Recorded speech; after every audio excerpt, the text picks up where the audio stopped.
좋은 아침입니다. 오늘도 함께 기도하심으로 7월 26일 매일 주심 기도회를 시작하도록 하겠습니다. 오늘의 주인 되시는 하나님, 주님께서 허락하신 이 아침에 기쁜 마음으로 주님께 나아가게 하시니 감사합니다. 요즘 날씨가 참 많이 요란했던 것을 봅니다. 요란했던 날씨처럼 우리의 마음과 생각 또한 그러한 것은 아닌지 돌아보게 됩니다. 거듭되는 업무와 가정의 일들 가운데 참 분주하게 살아가는 우리의 마음들을 돌아봅니다. 주께서 허락하신 이 시간 잠시 멈춰 나의 미래와 결정사항, 책임에 매여 있기보다는 주님의 말씀 앞에 온전히 나아갈 수 있는 작은 멈춤을 허락하시옵소서. 우리에게 고요한 시간을 허락하시고 은밀하게 함께 하시는 주님을 오늘 기도 중에 만나게 하옵소서. 또한 오늘 주님께 기도하옵기는 주님의 일들을 하고자 하는 주의 자녀들을 위해 기도합니다. 당신의 아들을 비롯한 많은 이들이 오랫동안 준비해왔던 행사를 오늘 하게 됩니다. 그리스도인으로서 어떤 길을 가야 할지 고민하며 주님의 말씀 가운데 하나님이 함께 하시는 내일을 그리며 나아가려고 합니다. 이들의 길을 축복하시고 그 안에서 많은 이들이 하나님께서 함께 하시는 미래를 만들어갈 수 있도록 주께서 인도하여 주시옵소서. 또한 하나님, 사랑하는 우리 중등부와 고등부 아이들이 여름 수련회를 준비하고 있습니다. 학생의 시기에 학업도 중요하지만 급변하는 시대 가운데 오직 변하지 않는 하나님을 인격적으로 만나게 하시고 이들의 삶 속에서 목표와 방향이 세상의 풍조가 아닌 하나님의 말씀과 사랑 속에 있도록 주께서 인도하시옵소서. 무엇보다 이를 준비하는 교육자들과 선생님들을 축복하시고 물심양면으로 돕는 많은 교인들에게도 함께 하시어 모두가 한마음 한뜻으로 하나님의 일을 보고 경험하는 은혜의 시간을 경험하게 하시옵소서. 또한 주님, 이제 2주 정도 남은 케냐 단기 선교팀을 위해 중보합니다. 지금껏 쉽지 않았던 준비하는 과정을 주님께서 함께 하심이 감사합니다. 나머지 시간들 동안에도 주님을 의지하오니 여러 상황들 가운데 차질 없이 준비되게 하여 주시고 모든 팀원들의 건강과 또한 케냐의 상황과 현지에서 만날 교제들까지도 주님께서 예비하실 것을 믿사오니 주여 도와주시옵소서. 이 시간 후에 온 교회가 함께 주님께서 함께 하셨음을 기억하고 찬양하는 시간이 되게 하여 주시옵소서. 이제 말씀 앞에 나아갑니다. 말씀 속에서 주님의 길을 보게 하시고 기쁘게 나아가도록 인도하여 주시옵소서. 예수 그리스도의 이름으로 기도합니다. 아멘. 오늘 우리에게 주시는 하나님의 말씀은 예레미야서 10장 1절에서 16절의 말씀입니다. 예레미야 10장 1절에서 16절의 말씀을 저와 여러분이 번갈아 가면서 교독하시겠습니다. 이스라엘 집이여, 여호와께서 너희에게 이르시는 말씀을 들을지어다. 여호와께서 이와 같이 말씀하시되 여러 나라의 길을 배우지 말라. 이방 사람들은 하나님의 징조를 두려워하거니와 너희는 그것을 두려워하지 말라. 여러 나라의 풍습은 헛된 것이니 삼림에서 벤 나무요 기술공의 두 손이 도끼로 만든 것이라.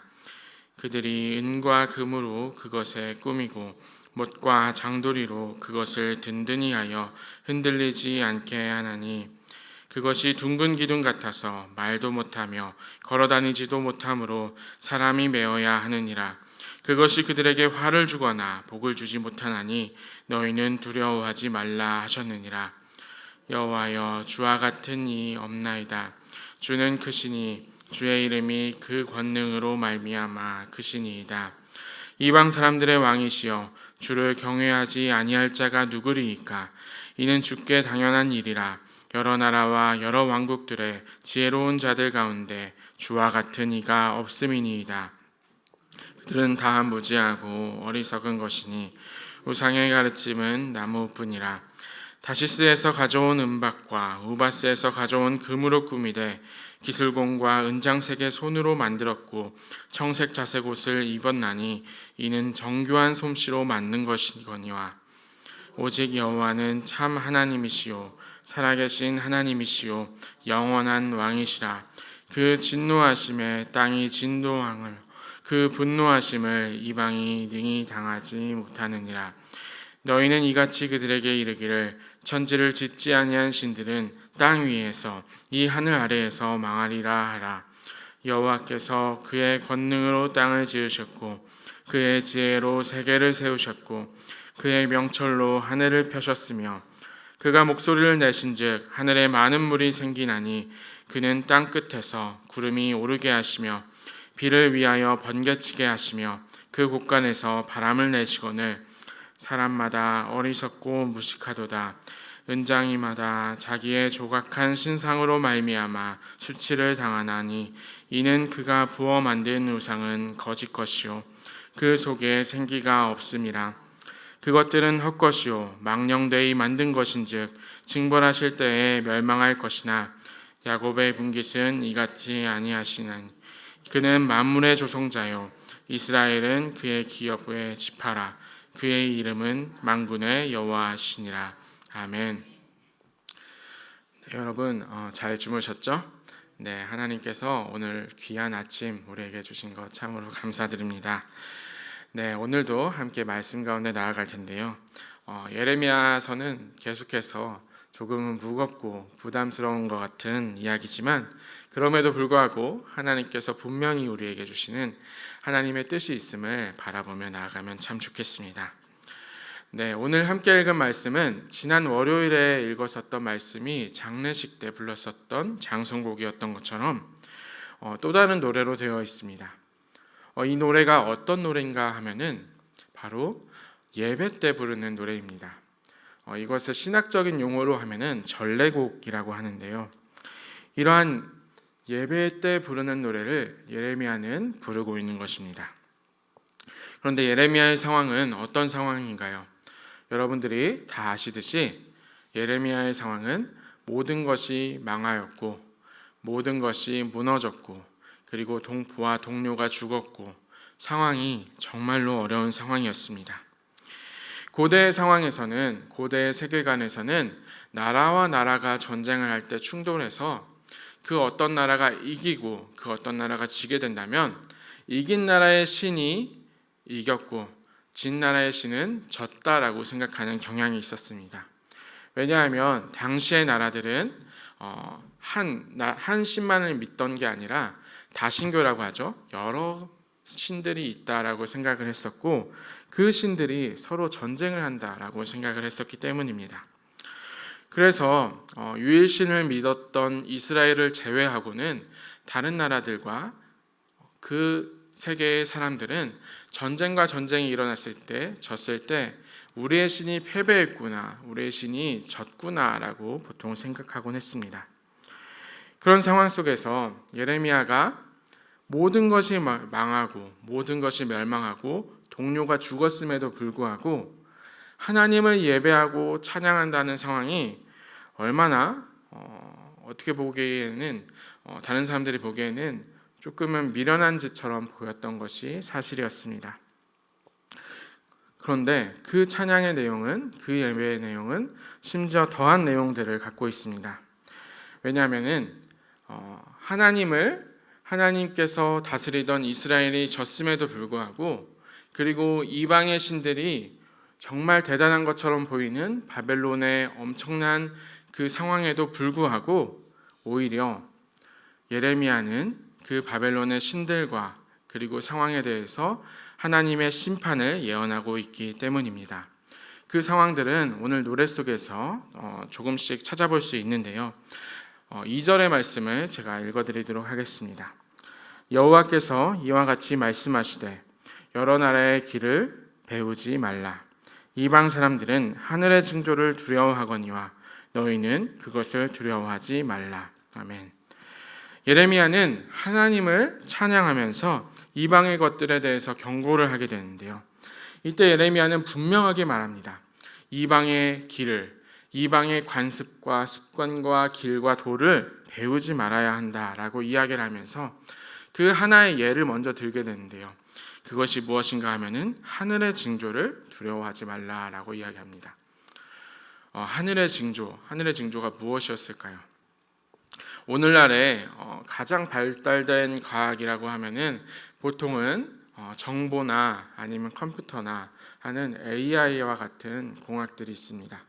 왜냐하면 가장 최신의 정보를 다루고 최고의 것을 그리고 최고의 경제를 이뤄낼 수 있다라고 생각했기 때문입니다. 그런데 바벨론 당시에는 바벨론과 이집트, 애굽에서는 어떤 것이 가장 최고의 과학이었을까요? 그것은 바로 천문학이었습니다. 하늘을 바라보고 별의 움직임을 바라보면서 계절과 기상과 여러 가지 상황들을 관측하면서 어떤 상황이 동사에 가장 보탬이 될 것인가라고 생각했었던 가장 최신의 과학 기술이 바로 천문학이었습니다. 그래서 바벨론 사람들과 그리고 그것을 바라보는 이방의 사람들, 이스라엘 사람들마저도 바벨론은 최첨단의 과학과 기술을 가졌기 때문에 그것을 두려워해야 한다라고 생각을 했었습니다. 그래서 하나님께서 말씀하시는 하늘의 징조라고 하는 이 단어는 당시의 천문학과 같은 최고의 과학 기술을 의지하는 것들을 말합니다. 그런데 하나님께서는 무엇이라고 말씀하십니까? 하늘의 징조를 바라보는 그 사람들, 그리고 천문학으로 살아가는 그 사람들을 두려워하지 말라라고 이야기를 합니다. 오늘날에 우리는 과학기술이나 여러 가지 사회들의 변화들을 보면서 그것들을 두려워하고 그것들을 의지하고 의존하고 하나님보다 그것들을 먼저 생각하는 경향들이 생깁니다. 그런데 하나님께서 어떻게 말씀하신가요? 이것들을 두려워하지 말라라고 이야기합니다. 아무리 좋은 정보를 가지고 있다 하더라도 최첨단의 과학을 가지고 있더라도 그것을 두려워하지 말라라고 이야기합니다. 요즘의 시대에 우리 아이들의 모습을 보면요, 사춘기를 지나면서 여러 가지로 자신의 인생과 삶에 대한 방향에 대한 질문들을 갖곤 합니다. 그 질문들을 우리가 말씀 속에서 그리고 가족들과의 관계 속에서 풀어나가면 참 좋겠는데, 우리 아이들은 요즘에 어떤 식으로 자기의 길을 찾는가 하면은 핸드폰을 열어서요, 검색을 합니다.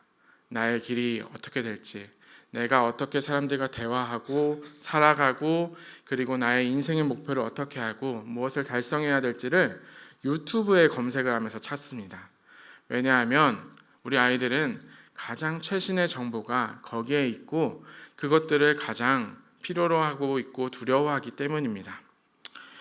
어쩌면 이것은 세상의 길을 따라가면서 하나님의 길을 따르지 않는 이방의 길을 따르는 것이라고 생각이 됩니다. 근데 비단 이것은 우리 아이들뿐만이 아닙니다. 많은 어른들이 우리 또 교회를 다니시는 분들까지 포함해서도 자기의 길을 계속해서 유튜브를 통해서 검색하고 찾는 것들을 보게 됩니다. 그런데 하나님께서는 분명하게 말씀하십니다. 이것은 이방의 길이니 그 길을 따르지 말라라고 말씀하시죠. 또한 한 가지 더 있습니다. 3, 4절의 말씀을 제가 읽어드리겠는데요. 여러 나라의 풍습은 헛된 것이니 삼림에서 벤 나무요 기술공의 두 손이 도끼로 만든 것이라. 그들이 은과 금으로 그것에 꾸미고 목과 장두리로 그것을 든든히 하여 흔들리지 않게 하나니 라는 말씀을 합니다. 제가 예시를 하나 보여드리도록 하겠습니다. 은으로 된 송아지인데요. 지금은 조금 산화돼서 검은색으로 보이는데 이게 가나안 땅에서 발견된 은 송아지 상입니다. 이 은으로 송아지 상을 만든다는 것은 정말로 쉽지 않은 일이었습니다.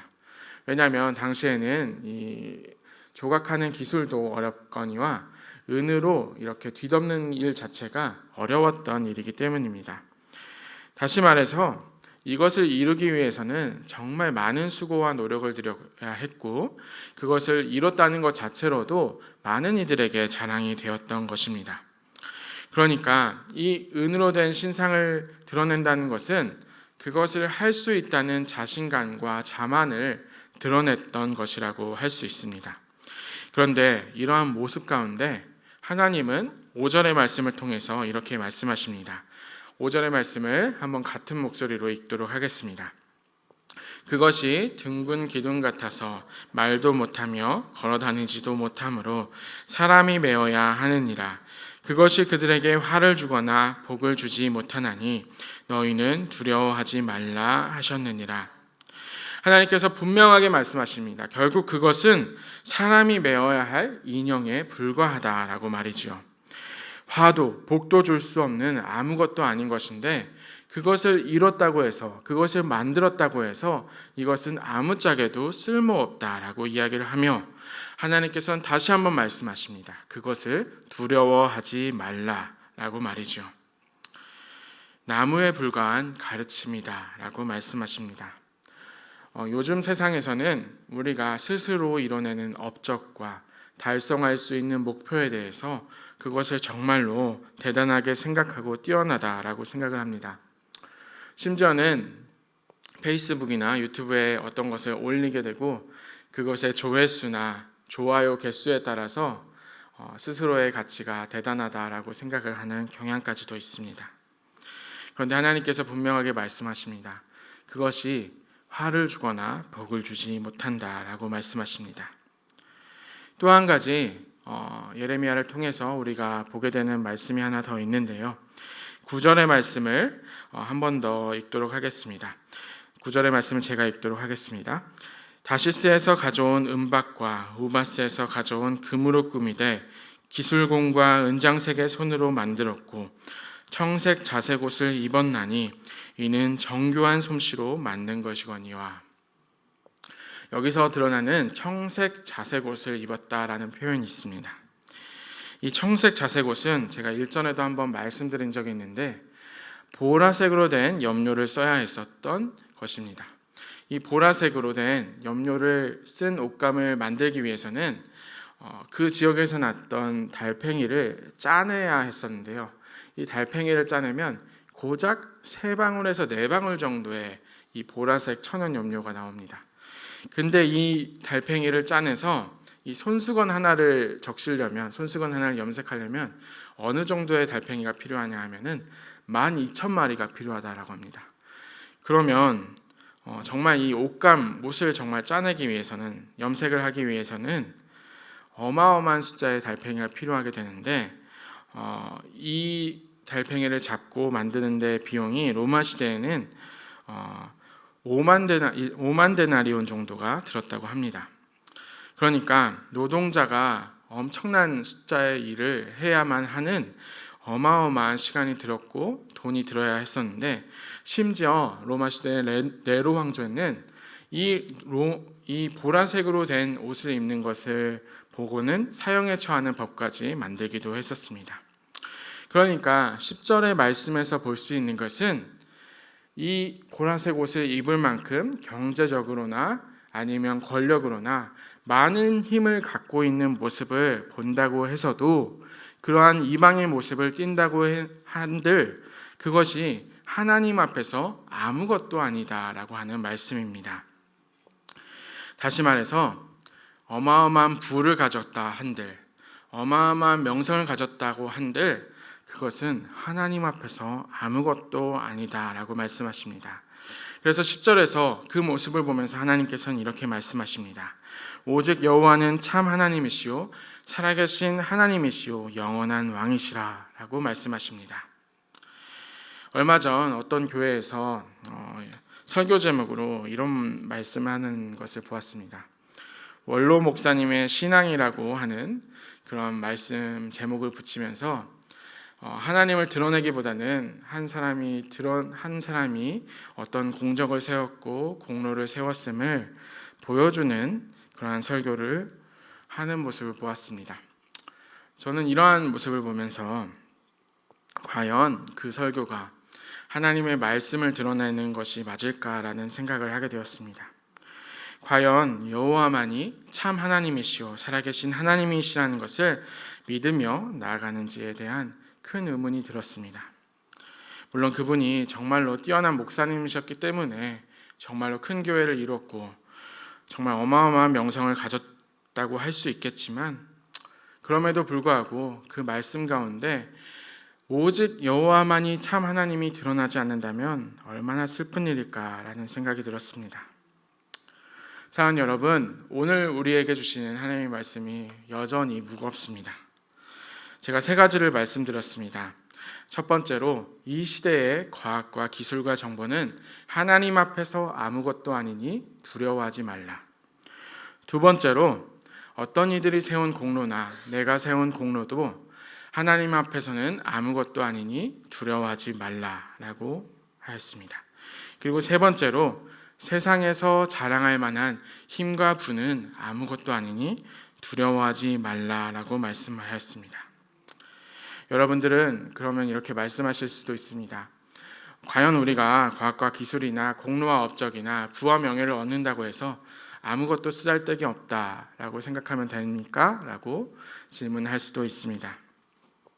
하지만 중요한 전제를 여러분이 꼭 하나 기억하면 좋겠는데요. 그것은 제가 말씀드렸던 이 세 가지의 것들이 이방의 길을 따른다는 것입니다. 제가 14절의 말씀에 그 부분을 보여드리도록 하겠습니다. 그것은 그 속에 생기가 없음이라 하는 하나님의 말씀입니다. 이방의 길의 특징은 그 속에 생명이 없는 것입니다. 과학과 업적이나 부와 명예나 어떤 공로도 그 속에 생기가 없다면, 그 길에 생명이 없다면 그것은 이방의 길입니다. 예수 그리스도께서는 요한복음의 말씀을 통해서 이렇게 말씀하십니다. 내가 곧 길이요 진리요 생명이니 나로 말미암지 않고는 아버지께로 올 자가 없느니라. 내가 곧 길이요 진리요 생명이니 나로 말미암지 않고는 아버지께로 올 자가 없느니라. 우리는 이방의 길이 아니라 예수 그리스도의 길을 따라야 합니다. 세상의 것을 뛰어넘는 진리로 나아가야 할 것이며, 그 길을 따르며 우리가 만나는 이웃과 그리고 교회 공동체와 세상에 있는 이들에게 하나님의 말씀과 사랑을 전해야 합니다. 그렇게 살아갈 때 우리에게 주어지는 많은 것들은 하나님의 복음을 드러내는 증거가 될 것입니다. 사랑하는 높은트 덕수교회 성도 여러분, 오늘 여러분의 삶 속에서 우리의 길이 생기가 있는지를 한번 돌아보시면 좋겠습니다. 예수 그리스도께서 주시는 생명의 길인지를 돌아보면 좋겠습니다. 혹여 그 길이 이방의 길이라고 생각된다면 이 길을 잘 헤쳐나갈 수 있도록 주께서 도와주시기를 간절히 기도하는 오늘 시간이 되면 참 좋겠습니다. 저와 여러분, 우리 그리고 교회가 그 길을 걷게 되기를 주님의 이름으로 축원합니다. 함께 기도하시겠습니다. 길이요 진리요 생명이신 하나님, 지난 시간 우리의 모습 가운데 여전한 부끄러움과 돌이키지 못했던 이방의 모습들이 가득했음을 봅니다. 길에서 마주쳤던 이웃들에게 입혔던 상처들이 있고, 그 길에서 배제했었던 하나님이 느끼셨던 슬픔이 있으리라 생각합니다. 지금 우리 걷는 발걸음이 잘못된 목적지로 향하고 있다면 돌이키게 하시고, 우리 인생이 여호와 하나님과 함께함으로 이웃들을 사랑하고 품는 우리 되게 하시옵소서. 우리가 그리고 우리 교회가 이방의 것들에 의지하지 않게 하시고, 어려운 이 시대에 모든 것이 무너진 것과 같은 어두움 속에서 오히려 한 분 하나님을 높여 찬양하고 예배하는 교회 되게 하시옵소서. 예수 그리스도의 이름으로 기도합니다. 아멘. 이 시간 함께 기도하심으로 하나님의 길을 따라가도록 하겠습니다.